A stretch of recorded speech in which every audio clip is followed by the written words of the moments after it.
Boa noite. Boa noite. O dia seguinte ao interrogatório de Lula em Curitiba. Você vai ver os principais questionamentos do juiz Sérgio Moro. As respostas do ex-presidente. E as próximas fases do processo que apura o caso do triplex no Guarujá. O Ministério Público e a defesa pedem que mais testemunhas sejam ouvidas. O Supremo retira o sigilo das delações do marqueteiro de campanhas petistas João Santana e da mulher dele, Mônica Moura. Santana disse que Lula sabia de pagamentos feitos por fora no exterior.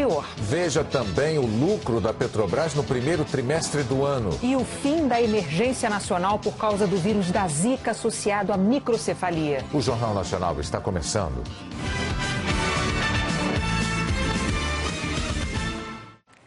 A edição de hoje do Jornal Nacional começa cumprindo o compromisso que nós assumimos ontem de mostrar detalhadamente como foi o interrogatório do ex-presidente Luiz Inácio Lula da Silva. O horário em que os vídeos foram liberados tornou impossível fazer isso na edição de ontem.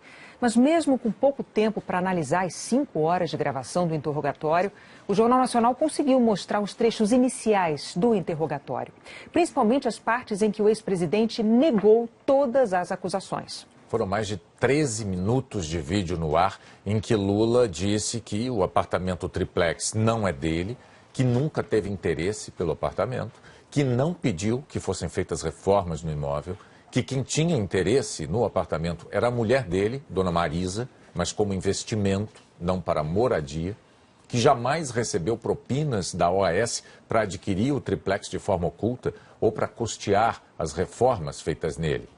E Lula também questionou a falta de assinaturas em alguns documentos que o juiz Sérgio Moro apresentou como provas no processo.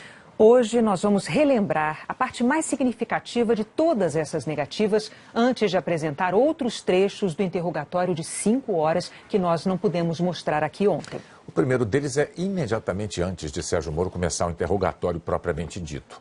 O juiz disse a Lula que não tinha nada contra ele e que pretendia apenas esclarecer a verdade. Moro também desmentiu boatos de que poderia mandar prender o ex-presidente durante o depoimento. Eu vou esclarecer aqui que o senhor ex-presidente vai ser tratado com o máximo respeito, como qualquer acusado, igualmente pela condição do cargo que o senhor ocupou no passado. O senhor ex-presidente pode ficar absolutamente tranquilo quanto a isso. Eu gostaria de colocar mais uma vez para o senhor ex-presidente que esse interrogatório é um ato normal do processo. No fundo, é a oportunidade que o senhor ex-presidente vai ter de falar no processo e apresentar a sua defesa diretamente. Eu queria deixar claro que, em que pese algumas alegações nesse sentido, da minha parte eu não tenho qualquer desavença pessoal em relação ao senhor ex-presidente, certo? O que vai determinar o resultado desse processo no final são as provas que vão ser colacionadas e a lei.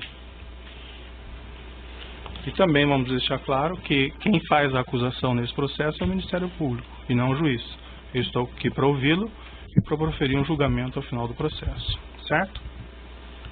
Também vou deixar claro, senhor ex-presidente, houve alguns boatos no sentido de que haveria a possibilidade de ser decretada a sua prisão durante esse ato, e isso são boatos que não têm qualquer fundamento. Imagino que seus advogados já tenham lhe alertado que não haveria essa possibilidade, mas para deixar o senhor absolutamente tranquilo, eu lhe asseguro de pronto e expressamente que isso não vai acontecer. O senhor vai ser exclusivamente ouvido nesse processo. Mas eu tinha consciência disso. Perfeito. Eu só fiz a questão de fazer para deixar o senhor, se eventualmente tinha alguma remota dúvida nesse sentido, para que o senhor possa depor com mais tranquilidade. Certo? Certo. Agora também eu vou esclarecer, senhor presidente, que no interrogatório judicial existe uma acusação e por conta dessa acusação podem ser feitas perguntas difíceis ao senhor. Isso é natural do ato judicial. Não significa que essas perguntas contêm afirmações de fatos que são verdadeiras. Essas perguntas podem ser difíceis, mas o objetivo disso é esclarecer a verdade e oportunizar que o senhor tenha uma resposta para cada uma dessas perguntas, certo? Não tem pergunta difícil, doutor. Quando Perfeito. Alguém quer falar a verdade, tem pergunta difícil. Logo em seguida, Moro começou a fazer as perguntas sobre a acusação de que Lula seria o dono do triplex no Guarujá e que teria se beneficiado das reformas feitas no apartamento. É um trecho longo que nós mostramos aqui ontem. Hoje nós só vamos rever a principal parte. O senhor ex-presidente pode esclarecer se havia a intenção desde o início de adquirir um triplex no prédio, ao invés de uma unidade simples? Não havia no início e não havia no fim. Nunca houve a intenção de adquirir esse triplex? Nunca houve a intenção de adquirir o triplex. O senhor ou a senhora, sua esposa, solicitaram alguma espécie de reforma nesse apartamento? Não. Com qual propósito a senhora, sua esposa, teria feito a segunda Certamente visita? ela ia dizer que eu não queria mais o apartamento. Porque quando eu fui ao apartamento, eu percebi que aquele apartamento era praticamente inutilizável por mim, pelo fato de eu ser, independente da minha vontade, uma figura pública, e eu só poderia ir naquela praia ou segunda-feira ou quarta-feira de cinza. Quando exatamente o senhor decidiu que não ficaria com esse imóvel, com esse triplex? Na verdade, no dia que eu fui ver, eu me dei conta de que não era possível que eu tivesse um apartamento na Praia das Astúrias, sabe, naquele local. Eu não teria como visitar a praia. Segundo, o apartamento era muito pequeno para uma família de 5 filhos, 8 netos. Certo. E agora uma bisneta. Para essa questão do triplex, só para finalizar então, deixar claro, o senhor decidiu que não iria ficar com esse triplex já na primeira visita que o senhor fez em fevereiro de 2014, foi isso? E foi isso e repetiu o que eu falei aqui 3 vezes. Nunca solicitei e nunca recebi apartamento. Eu imagino que o Ministério Público, na hora que for falar, vai apresentar as provas. Certo. Ele deve ter pelo menos algum documento que prova o direito jurídico de propriedade para poder dizer que é meu apartamento. Perfeito. O senhor já declarou que o senhor já não quis ficar em fevereiro de 2014 e então aquela visita em agosto de 2014, só para entender, já não lhe dizia respeito, isso? A visita que sua esposa teria feito? Eu nem sabia que tinha tido a visita, doutor. Não sabia? Também. Não sei se eu tenho mulher, mas nem sempre elas... Certo. E ela também não lhe relatou em seguida? Nem sempre elas perguntam pra gente o que vão fazer. Tá. Mas ela também não lhe relatou em seguida? Ela 10 dias depois, 10 ou 15 dias depois, ela me relatou. Ah, relatou que teria visitado? Eu falei, e na outra pergunta, que ela me relatou, que disse que não tinha gostado. Tá. Não estava acontecendo nada. E nessa ocasião o senhor reiterou que não ficaria com o apartamento? Ela já sabia que eu não queria o apartamento. O juiz Sérgio Moro também quis saber por que mensagens trocadas entre executivos da OAS mencionam tanto a reforma da cozinha do triplex quanto a do sítio de Atibaia. São 2 imóveis diferentes. Em outro processo, Lula é acusado de ocultar a propriedade do sítio. Também a denúncia menciona uma mensagem enviada em 10/3/2014 por empregado da OAS, José Aldelmário Pinheiro Filho, e que na qual é feita a seguinte afirmação. Dr. Léo, Fernando Bittar aprovou junto à dama os projetos tanto de Guarujá como do sítio.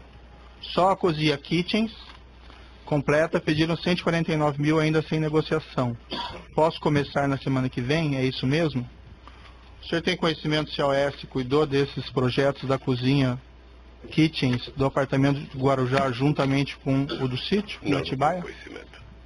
O senhor saberia explicar essa mensagem? Eu não sei. A mensagem me parece que é com uma conversa que fizeram com o dono da chácara, o Fernando Bittar. Dr. Léo, Fernando Bittar aprovou junto à dama. Então é isso. A referência do senhor Léo Pinheiro sobre isso é que dama seria a senhora sua esposa.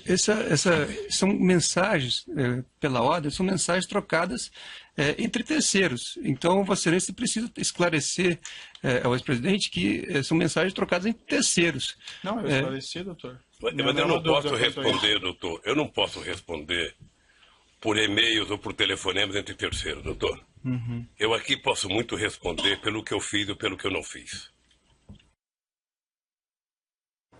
O ex-presidente Lula se recusou a responder a qualquer pergunta sobre o sítio em Atibaia. Alegou que a propriedade é investigada em outro processo. O juiz Moro explicou que vários documentos mencionam tanto o triplex quanto o sítio. Citou as mensagens trocadas entre executivos da OAS e disse que por isso era necessário fazer os questionamentos. Quando o sítio apareceu nas perguntas, os advogados de Lula discutiram com Moro e com os procuradores. Estou tumultuando a audiência. Parece claro. Deixe o seu cliente falar e esclarecer a verdade. Se ele quiser ficar em silêncio ou não responder, ele tem esse pleno direito. Parece que o doutor não entende isso e quer falar no lugar dele. Eu acho que nós podemos prosseguir ouvindo o seu cliente ou não? Me permita só uma posição. Não, está indeferido a sua colocação. O doutor já falou várias vezes aqui. Está sendo a minha palavra? Não, não tem a palavra mais. Já colocou e foi indeferido. Doutor, eu ouvi pacientemente suas questões. A questão que eu já falei aqui, em mensagens de provas que existem no processo, executivos da OAS tratam a reforma do apartamento do Guarujá junto com a reforma do sítio Atibaia. Esse é o único motivo que eu coloco essas questões ao senhor ex-presidente, porque fazem parte do conjunto probatório. Jamais disse que isso faz parte do objeto da acusação. Mas eu entendi a posição de Vossa Excelência e coloquei muito bem claramente para o senhor ex-presidente. O senhor ex-presidente tem aqui todos os direitos preservados, inclusive o direito ao silêncio. E se o senhor ex-presidente não se sente confortável em responder ou não queira responder essas questões, ele tem esse pleno direito. Depois da discussão, o juiz Sérgio Moro voltou a questionar sobre o sítio de Atibaia. E Lula manteve a posição de não falar sobre esse assunto, alegando que não era objeto do processo. O senhor Léo Pinheiro esteve com o senhor ex-presidente no sítio do Atibaia para discutir projetos de reforma do triplex? Não. O senhor Léo Pinheiro esteve com o senhor no sítio de Atibaia em 2014? Ele teve a meu convite. Sim. Mas esse assunto eu vou responder na audiência do sítio de Atibaia. Essa visita não tinha nenhuma relação com o apartamento em Guarujá? Nada. Apesar de ter se recusado a falar do sítio ao ser questionado pelo Ministério Público, Lula acabou admitindo que recebeu Léo Pinheiro e Paulo Gordilho no apartamento em que mora em São Bernardo do Campo. E afirmou que o tema foi a cozinha do sítio, que ele sempre afirmou que não era dele. A acusação afirma que a cozinha do sítio foi paga pela OAS. Alguma vez o senhor Léo Pinheiro visitou o senhor em seu apartamento em São Bernardo do Campo? Visitou. O senhor Eu nem me lembrava da visita. É que eu vi no depoimento dele, ele dizia que foi lá em casa. E depois eu vi o doutor Paulo, que eu não sabia que era Paulo Gordilho, só sabia que era Paulo, que disse que foi lá em casa. Como os dois disseram, eu não me lembro, mas eles disseram que foram, eu também não quero desmentir. Não. Certo. Se foram, sabe? É que particularmente... E não discutiram apartamento. A minha afirmação é categórica. Eu discuti o apartamento 2 vezes. Certo. E o que eles discutiram com o senhor nessa oportunidade? Eu acho que eles tinham ido discutir a questão da cozinha, que também não é assunto para discutir agora, lá de Atibaia. Eu acho. Em outra parte do depoimento, o ex-presidente Lula se queixou de que o Ministério Público teria induzido testemunhas a acusá-lo nos últimos 30 dias. Aqui, na sua sala, tiveram 73 testemunhas. Grande parte de acusação do Ministério Público. Certo. E nenhuma me acusou. O que aconteceu nos últimos 30 dias, doutor Moro, vai passar para a história como o mês Lula. Sei. Porque foi o mês em que vocês trabalharam, sobretudo o Ministério Público, para trazer todo mundo para falar uma senha chamada Lula.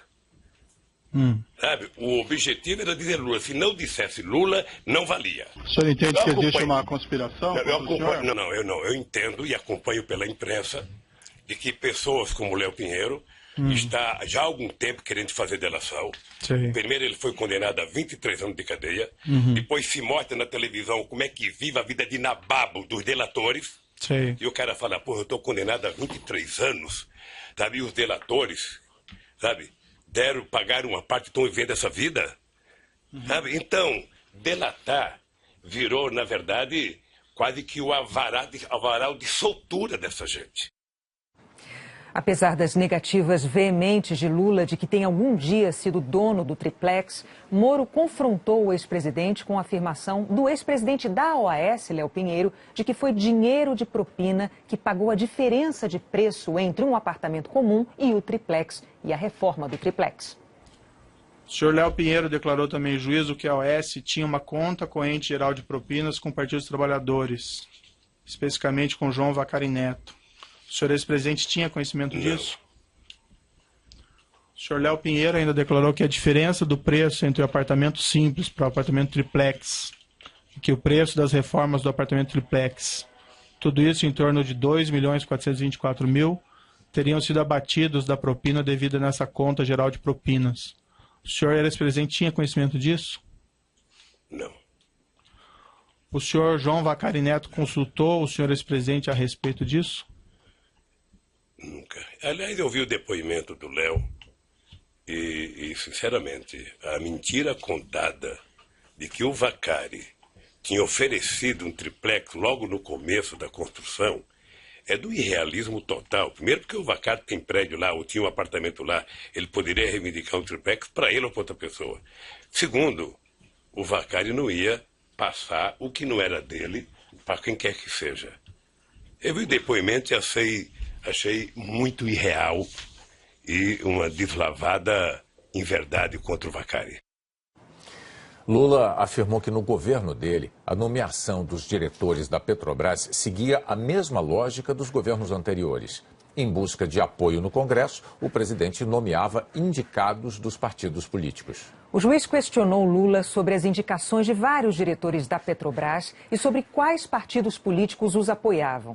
Moro quis saber se o ex-diretor de serviços da Petrobras, Renato Duque, tinha o apoio do Partido dos Trabalhadores. E Lula respondeu que sim. O juiz então perguntou qual era a relação de Duque com João Vacari Neto, que foi acusado por vários delatores de cobrar propinas para o PT. O senhor Renato Souza Duque tinha alguma relação com o senhor João Vacari Neto? Não sei. O senhor, ex-presidente, não tem nenhum conhecimento de alguma relação entre os dois? Eu sei que tinha, porque na denúncia aparece que eles tinham... Não, na época dos fatos, né? Não. Na sexta-feira passada, Renato Duque relatou ao juiz Sérgio Moro um encontro que teve com Lula no aeroporto de Congonhas, em São Paulo, quando a Operação Lava Jato já estava em curso. Segundo o ex-diretor da Petrobras, Lula mostrou preocupação com a suposta existência de uma conta bancária de Renato Duque no exterior. Lula teria dito que não poderia existir nada em nome de Duque e que a então presidente Dilma Rousseff também estava preocupada com o assunto. Duque disse a Sérgio Moro que concluiu naquele encontro que Lula tinha conhecimento de tudo e comandava todo o esquema de propina na Petrobras. No interrogatório de ontem, como o Jornal Nacional mostrou, o juiz Moro mencionou os 20 milhões de euros bloqueados em contas secretas de Renato Duque antes de perguntar a Lula se ele tinha conhecimento dos crimes de corrupção e de lavagem de dinheiro cometidos pelo ex-diretor da Petrobras. Lula disse que não tinha conhecimento desses crimes. Moro perguntou então se Lula havia se encontrado alguma vez com o Duque. O ex-presidente disse que sim. Explicou que queria questionar o ex-diretor da Petrobras sobre informações da imprensa de que Duque tinha desviado dinheiro e mandado para fora do Brasil. Segundo Lula, Renato Duque mentiu e negou ter conta no exterior. Foi assim que o ex-presidente respondeu quando o juiz perguntou as circunstâncias do encontro. Eu tive uma vez no aeroporto de Congonhas, se não me falha a memória, porque tinha vários boatos no jornal de corrupção e de conta no exterior. Eu pedi para o Vacari, que eu não tinha amizade com o Duque, trazer o Duque para conversar. Bom, como você viu, o ex-presidente disse que pediu a Vacari que levasse Renato Duque até ele para uma conversa. O juiz Sérgio Moro notou que Lula tinha dito pouco antes que não sabia se Vacari e Duque tinham alguma relação. Moro perguntou então por que, aparentemente, Lula tinha dito uma coisa antes e outra depois. O senhor pode esclarecer por que o senhor procurou o senhor João Vacari para procurar o senhor Renato Duque? Porque o Vacari tinha mais relação de amizade com ele do que eu, que não tinha nenhuma. Tá? O senhor tinha conhecimento, então, da relação de amizade entre os dois? Não sei se era relação de amizade. Eu liguei para o Vacari e falei, Vacari, você tem como pedir para o Duque vir na reunião aqui? Ele falou, tenho. Ele levou o Duque lá. Foi isso. Salvo equívoco meu, senhor ex-presidente, há pouco eu perguntei se o senhor conhecia, sabia se eles tinham alguma relação, o senhor falou que não. Então o senhor tinha conhecimento que eles tinham uma relação? Eu pedi para o Vacari, o Vacari se ele tinha como trazer o Duque, ele disse que tinha. Resposta Isso não anterior, implica que ele tenha relação, implica que ele podia conhecer. Ele falou da resposta anterior, era da época em que, do governo. São momentos diferentes que Vossa Excelência parece estar se referindo. Eu estou dando oportunidade para ele esclarecer, porque aparentemente ele tinha falado uma coisa e falou outra agora. Mas só fazendo esse registro que eram momentos diferentes. Eu só quero lembrar o seguinte, relação de amizade é uma coisa. Sei. E relação é outra. Eu posso eu vou sair daqui dizendo, olha, conheci o doutor Moro, tenho relação com ele. Sei. Na verdade, não tenho. Entendi. Mas o senhor, então, não sabia, na época, que o senhor João Vacari tinha alguma relação com o senhor Renato Duque? Sabia ou não sabia? Eu sabia que ele tinha relação, não sabia que ele tinha relação de amizade. Aham. E quando eu disse para ele chamar o Duque, é porque ele poderia ter o telefone do Duque que eu não tinha. E que tipo de relação que o senhor tinha conhecimento que eles tinham? Ah, não sei, doutor. Não sei. O Vacari está preso, pode perguntar para o Vacari. O Duque está preso, pode perguntar para o Duque. Porque o senhor procurou o Vacari para chegar ao Duque, pelo que o senhor disse. Então, assim... Porque eu sabia... Fiquei tranquilo para esclarecer ou não esclarecer. Eu tô tranquilo, então, doutor. A questão é saber, assim, por que o senhor fez isso? Procurou o Vacari para chegar ao Duque? O senhor tinha conhecimento de alguma relação? Porque o Vacari conhecia o Duque que eu não conhecia. Só isso. E isso o senhor tinha Que tipo conhecimento... de relação que eles tinham, eu não sei. Tá, e o senhor, ex-presidente, tinha conhecimento que o João Vacari conhecia... Tinha conhecimento. Que tipo de conhecimento que o senhor tinha? Conhecimento que o Vacari conhecia o Duque. Só isso? Só isso. Sérgio Moro perguntou sobre outras nomeações políticas, como as dos ex-diretores da Petrobras, Nestor Cerveró e Jorge Zelada, e quis saber se Lula considerava que tinha responsabilidade pelos crimes cometidos por diretores que indicou. Senhor presidente, o senhor tendo indicado, ou pelo menos dado a palavra final para a indicação ao Conselho de Administração da Petrobras de Paulo Roberto Costa, Renato Souza Duque, Nestor Cunhato Cerveró e Jorge Juiz Zelada, o senhor não tinha conhecimento de nenhum dos crimes por eles praticados enquanto diretores da Petrobras? Não. Ou desse esquema criminoso que alguns deles confessaram? Nem o senhor, nem o Ministério Público, nem a Petrobras, nem a imprensa, nem a Polícia Federal. Todos nós só ficamos sabendo quando foi pego no grampo a conversa do Youssef com o Paulo Roberto. Eu indago ao senhor essa porque foi o senhor que indicou o nome deles, né? Ao Conselho de Administração da Petrobras é uma situação diferente minha, que eu não tenho nada a ver com isso. Nunca participei dessas indicações. Não, o senhor que soltou o Youssef e mandou grampear, o senhor podia saber mais do que eu. Não, eu decretei a prisão do Alberto Youssef, é um pouco diferente. Doutor Moro, deixa eu dizer uma coisa para o senhor. Senhor ex-presidente. Mas, enfim, o senhor tendo indicado essas pessoas, o senhor não tinha conhecimento de nada disso? Nada, eu indiquei tanta gente.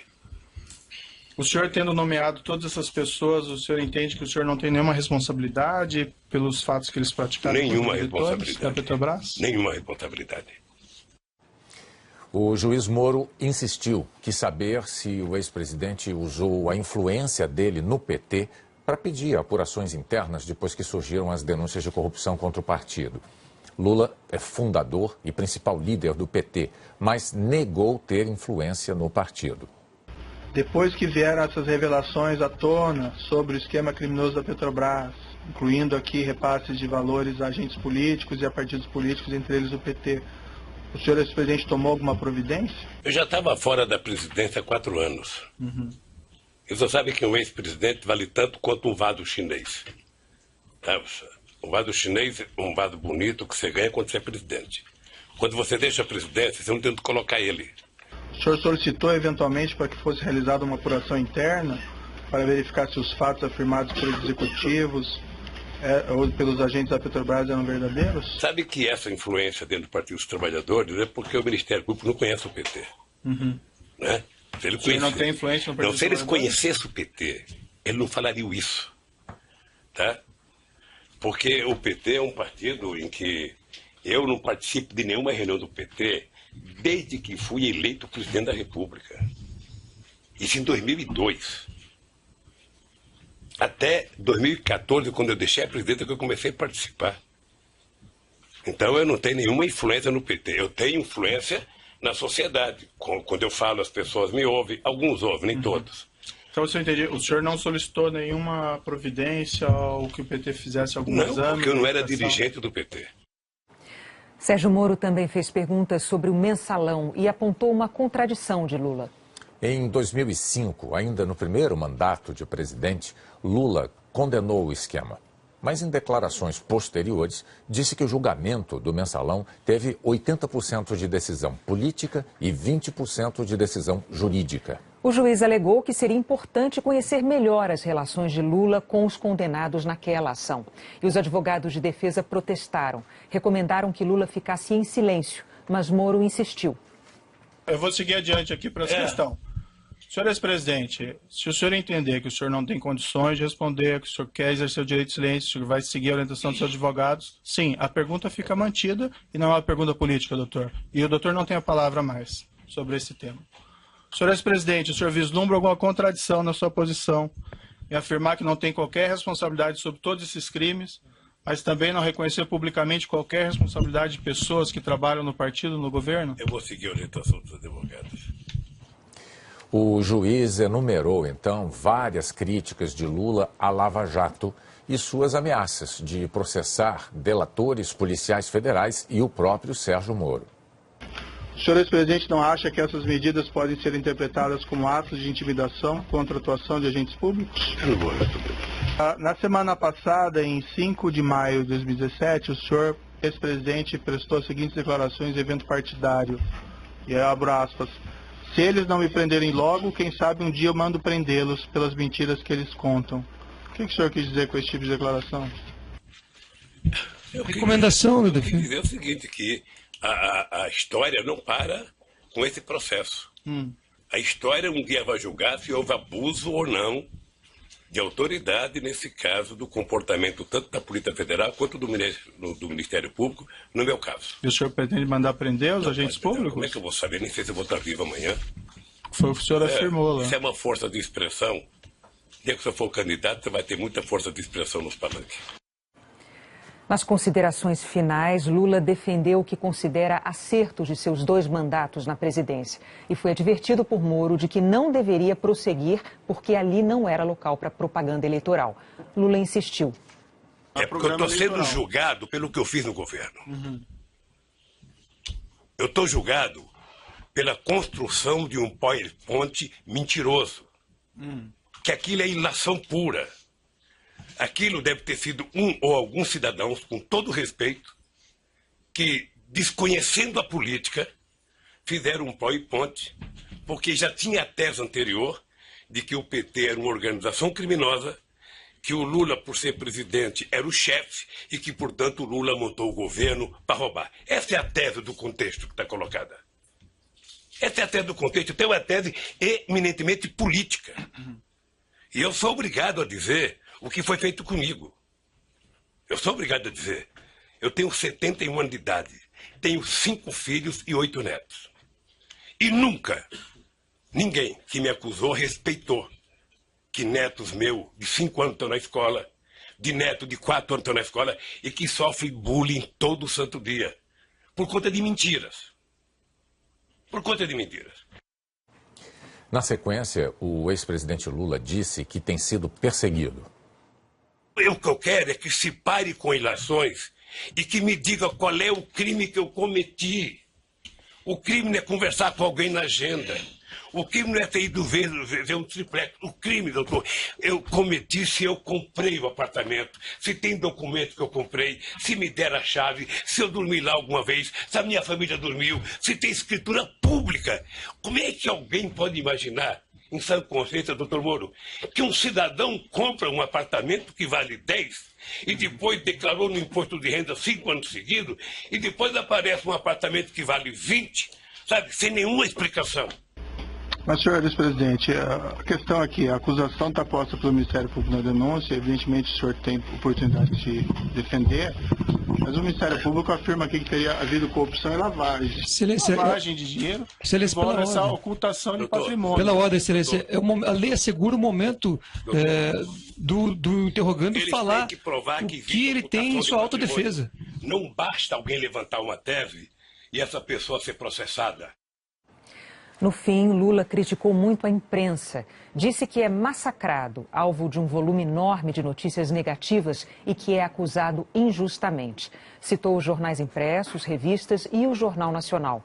Reclamou do que chamou de vazamentos seletivos e disse que a imprensa sabe das acusações antes mesmo que a defesa dele seja notificada.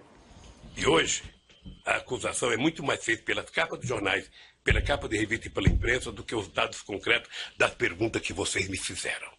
Sinceramente, pelas perguntas que vocês me fizeram, o doutor Moro não deveria nem ter recebido essa acusação. Senhor ex-presidente, já que o senhor fez essas afirmações, eu vou colocar para o seguinte, senhor.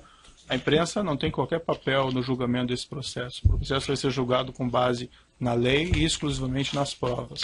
O senhor foi chamado nesse processo aqui e o senhor foi tratado, e desculpe se eventualmente não pareceu isso em algum momento, mas o senhor foi tratado com o máximo respeito.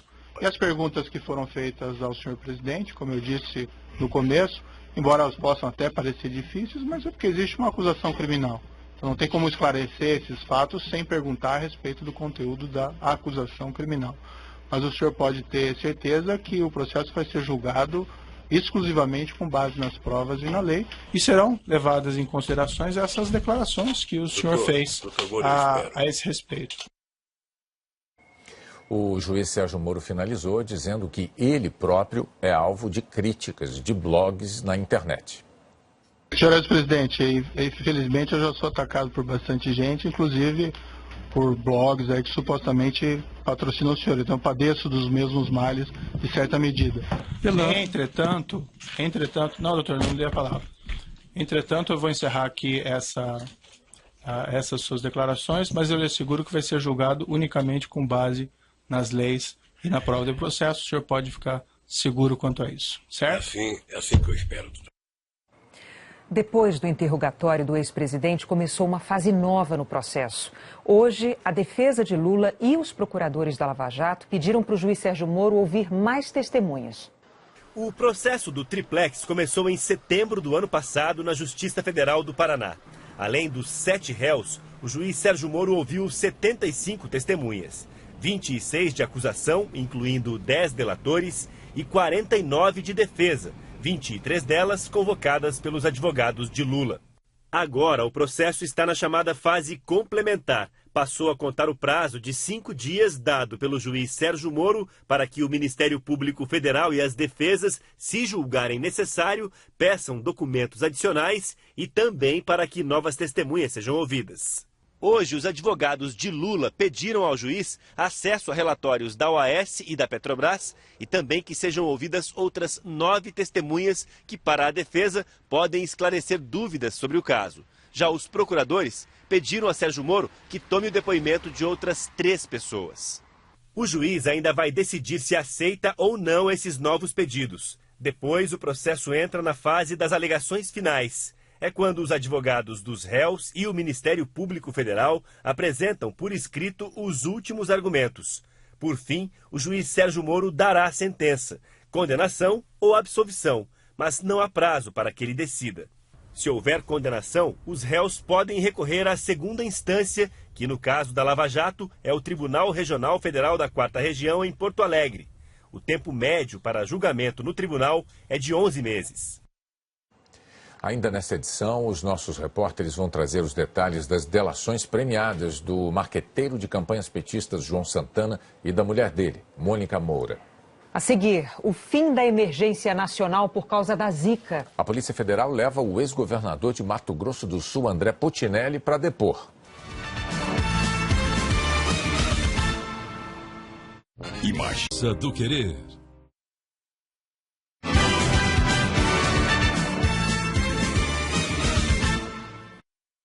O ministro Edson Fachin, relator da Lava Jato no Supremo Tribunal Federal, tirou hoje o sigilo das delações dos marqueteiros João Santana e Mônica Moura.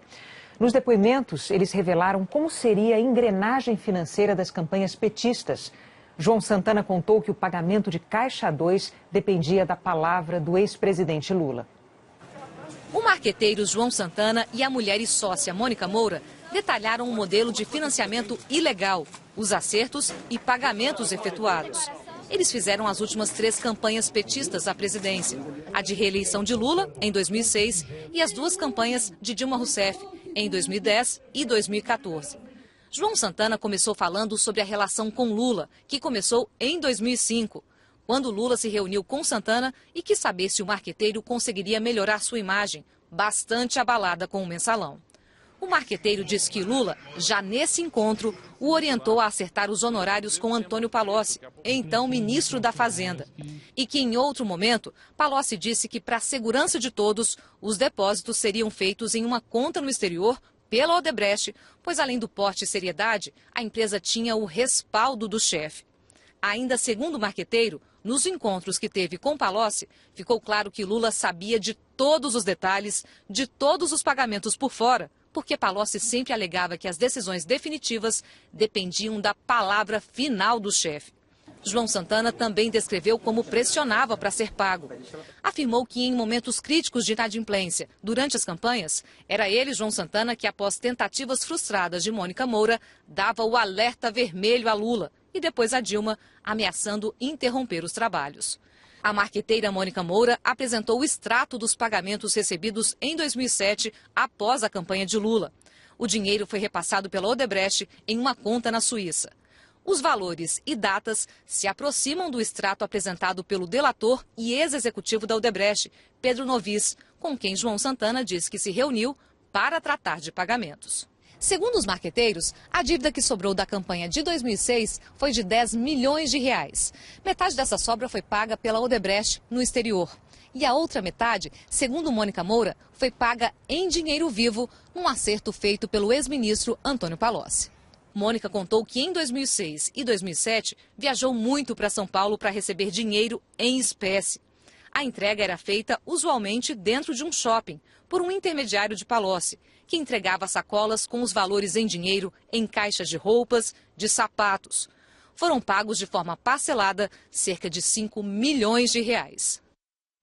O casal de publicitários também contou que os pagamentos via Caixa 2 se intensificaram nos governos de Dilma Rousseff, segundo eles, com a participação direta da ex-presidente. João Santana detalhou como Dilma participava das conversas sobre Caixa 2. Contou que entre maio e junho de 2014 teve um almoço com Dilma, sem testemunhas, em que a presidente o tranquilizou sobre a dívida da campanha de 2010 e sobre pagamentos de Caixa 2. Ele reproduziu na delação o que diz ter ouvido de Dilma. Fique tranquilo que tudo será resolvido rapidamente em relação a essa dívida, e o que estamos planejando vai permitir, inclusive, pagarmos uma parte antecipada da campanha deste ano. Ele contou que há 2 meses da eleição de 2014, os pagamentos só começaram a sair depois da interferência direta de Dilma. Segundo o publicitário, a presidente Dilma Rousseff demonstrou irritação e disse que iria tratar do assunto com Guido Mantega. Após a conversa, os pagamentos começaram a ser feitos, mas jamais no ritmo prometido. A dívida da campanha presidencial de 2010 estava em 10 milhões de reais. O Caixa 2 foi repassado pelo acusado de intermediar pagamentos de propinas, Zivi Skornik, 4 milhões e meio de dólares, ou 9 milhões de reais. Restou ainda uma dívida de 1 milhão que, segundo o casal, nunca foi paga. A parte quitada pode ser comprovada, segundo Mônica Moura, com esses extratos dos pagamentos em parcelas feitos por Zivi Skornik. Houve pagamentos da campanha em dinheiro vivo também.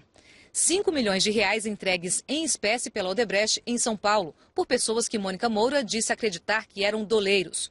Mônica contou que se tratava de um esquema profissional. Ela passava um endereço, recebia uma palavra-senha e recebia o dinheiro no local indicado de um desconhecido. O modelo se repetiu na campanha de reeleição de Dilma em 2014, mas o valor do Caixa 2 foi maior, 35 milhões de reais. E Dilma tratou de pagamentos ilegais dentro do Palácio da Alvorada, segundo Mônica Moura. A publicitária contou que abordou o assunto em conversas particulares entre ela e Dilma, nos intervalos de gravações de pronunciamentos oficiais que João Santana dirigia no Palácio da Alvorada. E que a presidente sempre se dizia disposta a ajudar e, desde o início, tinha pleno conhecimento de que a Odebrecht ficara responsável pelo pagamento não oficial de 35 milhões de reais. Desse total, cerca de 10 milhões foram entregues em espécie no Brasil, em hotéis e flats. Segundo os delatores, ficou uma dívida de 25 milhões que nunca foi paga, porque a Lava Jato já estava em andamento.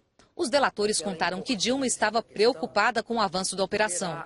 A essa altura, empreiteiros já tinham sido presos e as investigações se aproximavam dos pagamentos ilegais. João Santana contou que Dilma quis saber se os pagamentos no exterior foram feitos de forma segura. Ele disse que sim. Em seguida, eles relatam com detalhes como Dilma os avisou da Lava Jato. Em novembro de 2014, Mônica Moura disse que estava de férias em Nova York quando recebeu o telefonema do então ministro da Comunicação, Edinho Silva, dizendo que a então presidente Dilma queria falar pessoalmente e urgentemente com ela. Mônica Moura pegou um voo à noite, foi recepcionada no aeroporto de Brasília por Gilles Azevedo, então assessor de confiança de Dilma Rousseff, levada ao Palácio da Alvorada, onde conversou com a presidente caminhando pelo jardim. Ela contou que sempre que a presidente Dilma tinha algum assunto sigiloso para tratar com o casal, optava por fazê-lo em caminhadas pelo jardim ou pela varanda interna, como forma de preservar o sigilo da conversa.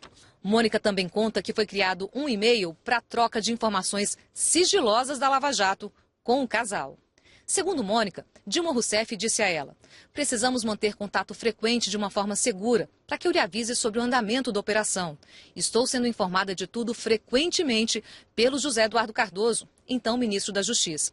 Mônica Moura combinou com Dilma Rousseff, então, um meio seguro de ser avisada sobre o andamento da Operação Lava Jato, em especial no que se referia a ela e João Santana. Mônica Moura disse que criou ali mesmo, no computador da presidente, na biblioteca do Palácio da Alvorada, um e-mail com nome e dados fictícios, cuja senha era de conhecimento de Mônica Moura, de Dilma e de seu assessor, Gilles Azevedo, que acompanhou essa parte da conversa. Segundo a delatora, ela e Dilma combinaram então que se houvesse alguma notícia com relação ao avanço da Lava Jato relacionada ao casal, Dilma avisaria através do e-mail, o que efetivamente ocorreu de acordo com a delação. A marqueteira contou que a metodologia adotada e combinada foi a seguinte: sempre que a presidente fosse municiada pelo então ministro da Justiça, José Eduardo Cardoso, sobre informações da operação, Gilles encaminharia uma mensagem no celular de Mônica Moura, com assuntos completamente irrelevantes, como, por exemplo, veja aquele filme, gostei do vinho indicado, ou qualquer tipo de mensagem de conteúdo fictício. Era o sinal para que Mônica Moura checasse o e-mail criado. Segundo a delatora, diante das preocupações e por sugestão da própria presidente, criaram um segundo e-mail, da mesma forma e local. Mônica contou que, da República Dominicana, onde estava trabalhando, recebia constantes informações sobre o andamento da Lava Jato através desses dois e-mails. Em seguida, em uma sexta-feira, 19 de fevereiro de 2016, Mônica Moura disse que foi avisada pelo meio secreto que já existiam mandados de prisão assinados contra eles. A prisão do casal foi decretada no dia 22 de fevereiro e os dois se apresentaram à Polícia Federal no dia 23. João Santana e Mônica Moura contaram ainda que fizeram outras campanhas e que nelas os pagamentos também eram feitos por meio de Caixa 2, no exterior e com dinheiro vivo aqui no Brasil. Mônica Moura disse que em 2002 o então candidato ao Senado pelo PT, Delcídio do Amaral, exigiu que parte do pagamento de sua campanha fosse feita fora do país. O primeiro acerto foi feito na casa de Delcídio, em Campo Grande. Segundo Mônica, João Santana foi convidado de forma inusitada a conversar dentro da sauna, pois claramente Delcídio queria preservar informações quanto a valores e forma de pagamento. A campanha custou 4 milhões de reais. Metade foi declarada à Justiça Eleitoral. A outra parte foi transferida de uma conta fora do país para a conta Shellbill na Suíça, de João Santana. Outros petistas também contrataram os serviços de Mônica Moura e João Santana, sempre com pagamentos não contabilizados. Entre eles, Gleice Hoffmann, Fernando Haddad, Patrus Ananias, Lindbergh Farias, Vander Lubé, Zeca do PT e Marta Suplicy e Gilberto Madioni, quando estavam no PT. Hoje Marta está no PMDB e Madioni no PTB. João Santana contou que recebeu um pedido curioso de Marta, para que João contratasse o então marido dela, que precisava de emprego regular por ser estrangeiro. Luiz Favre foi contratado com um salário de cerca de 20 mil mensais por um ano, sem que nunca trabalhasse para eles. E que Marta disse que não se preocupassem com isso, porque o currículo de Favre permitiria dizer que ele prestava consultoria nas campanhas internacionais. O pagamento a João Santana foi feito parte em espécie por Palocci, parte pela Odebrecht, na conta na Suíça do marqueteiro. Campanhas de políticos de outras legendas também foram citadas. A de Fernando Freire, no então PPB, a de Doutor Hélio, do PDT, e a de Francisco Hollenberg, do PTN. Nas delações, o casal também revelou como funcionava o pagamento de campanhas em outros países, feitas sempre a pedido de Lula. Os valores, milionários. Mônica Moura disse que na Venezuela chegou a receber das mãos de Nicolás Maduro 11 milhões de dólares em dinheiro vivo. Mônica Moura disse que durante a campanha de Hugo Chávez em 2012, por pelo menos 3 vezes, viajaram juntos João Santana, ela, o ex-ministro da Secretaria de Comunicação Social do governo Lula, Franklin Martins, e o ex-ministro José Dirceu, em jatinhos da Andrade Gutierrez. Dirceu foi o elo entre o casal e a campanha de Chávez. A marqueteira contou que Franklin Martins foi contratado pelo partido venezuelano de Chávez para a elaboração da parte de internet da campanha. Mônica Moura disse que o então chanceler Nicolás Maduro, que viria a se tornar presidente depois da morte de Chávez, exigiu que ela recebesse quase todos os valores pagos pela campanha de reeleição de Chávez por fora, Caixa 2, através de pagamentos realizados pelas empreiteiras Odebrecht e Andrade Gutierrez. Ela contou que era recebida por Maduro em seu gabinete e ele lhe entregava pastas com dinheiro. Parte do dinheiro recebido em espécie, segundo Mônica Moura, era repassada a Mônica Monteiro, mulher de Franklin Martins. Em outra campanha no Panamá, em 2014, Mônica Moura revelou que o pagamento foi em dinheiro vivo, negociado por ela e o próprio presidente Ricardo Martinelli, 21 milhões de dólares. A Odebrecht pagou parte da campanha, segundo a delatora. 2 anos antes, na campanha de reeleição de José Eduardo Santos, em Angola, Mônica Moura disse que negociou 50 milhões de dólares. A Odebrecht teria pago 15 milhões de dólares em espécie e depositado outros 5 milhões na conta Shellbill, na Suíça. Em El Salvador, em 2008, na campanha de Maurício Funes, faltou verba para pagar espaço publicitário nas TVs locais. João Santana disse que recorreu a Lula, que indicou Emílio Odebrecht para resolver. O problema acabou sendo resolvido por uma empresa da Odebrecht no Panamá. Em sua delação, Mônica afirmou que Palocci avisou que iria quitar parte dos valores acertados desde que ela recebesse por fora. Segundo ela, cerca de 2 milhões de dólares foram entregues em espécie por um assessor de Palocci. A assessoria do ex-senador Delcídio do Amaral disse que as declarações de João Santana não são verdadeiras nem têm o menor fundamento. O ex-prefeito Fernando Haddad disse que os marqueteiros mentiram e que a suspensão da principal obra da Odebrecht em São Paulo, durante a gestão dele, comprova isso. O deputado Patrus Ananias disse que a campanha dele só recebeu doações repassadas pelo partido e que as contas foram aprovadas pela Justiça Eleitoral. O senador Lindbergh Farias disse que as declarações de Mônica Moura são fantasiosas e inadmissíveis.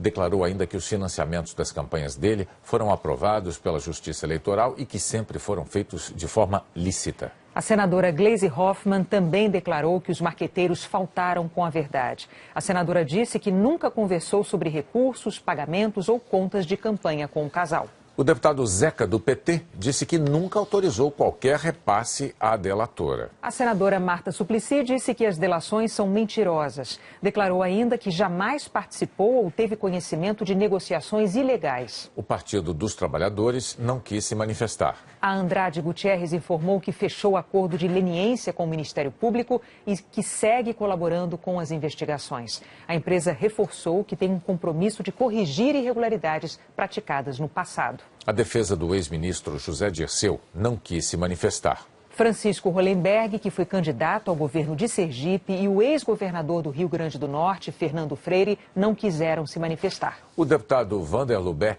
disse que as declarações de Mônica Moura não correspondem à verdade e que todos os pagamentos da campanha dele foram dentro da lei e aprovados pela Justiça Eleitoral. Nós não conseguimos contato com Gilberto Maggioni, Luiz Favre, Dr. Hélio, Franklin Martins e Mônica Monteiro. A defesa de Lula declarou que a perseguição política por meios jurídicos ao ex-presidente fica mais clara a cada dia e que as delações não provam nada. O Instituto Lula declarou que delações não são provas. O advogado do ex-ministro Antônio Palocci disse que o preço que está sendo cobrado pelo que chamou de liberdade impune é a citação ao nome do ex-ministro e do ex-presidente Lula. Nós não conseguimos contato com Juscelino Dourado, chefe de gabinete de Antônio Palocci no Ministério. A Odebrecht voltou a declarar que está colaborando com a Justiça, que assinou um acordo de leniência, que já reconheceu seus erros e que está comprometida com o combate à corrupção. Dilma Rousseff disse que João Santana e Mônica Moura prestaram falso testemunho e faltaram com a verdade em seus depoimentos. A ex-presidente declarou que eles provavelmente foram pressionados por ameaças dos investigadores. Dilma Rousseff também disse que acredita que a verdade virá à tona. José Eduardo Cardoso disse que, como ministro da Justiça, era oficialmente informado pela Polícia Federal sobre as operações no momento próprio, de acordo com a legislação, e que, por dever de ofício, repassava as informações para a então presidente. O ex-assessor de Dilma Rousseff, Gilles Azevedo, negou ter criado a conta de e-mail citada por Mônica Moura. Ele disse que sequer tinha conhecimento das mensagens mencionadas. Nós não tivemos resposta das defesas de Guido Mantega e de Zivi Skornik. João Santana e Mônica Moura poderão ter que prestar novos depoimentos como testemunhas nas investigações que vão ser feitas a partir das delações. Ao todo, o casal ainda precisa cumprir 4 anos de pena. As irregularidades de João Santana e Mônica Moura vão custar uma multa de 3 milhões de reais para cada um deles e que deve ser paga até o início do mês que vem. Eles não voltam mais para a cadeia, onde ficaram por mais de 150 dias. Vão cumprir prisão domiciliar com tornozeleira eletrônica por 1 ano e meio e mais 1 ano e meio no regime semiaberto, quando poderão sair de casa durante o dia para trabalhar. Em seguida, o casal vai cumprir 1 ano no regime aberto, liberados durante a semana, mas em casa nos sábados, domingos e feriados. O acordo de delação prevê ainda o confisco de todo o saldo das contas que eles mantinham na Suíça, quase 22 milhões de dólares. E eles ficarão proibidos também de trabalhar em qualquer campanha política aqui no Brasil ou no exterior durante o cumprimento da pena. A seguir, a decisão da Recopa Sul-Americana.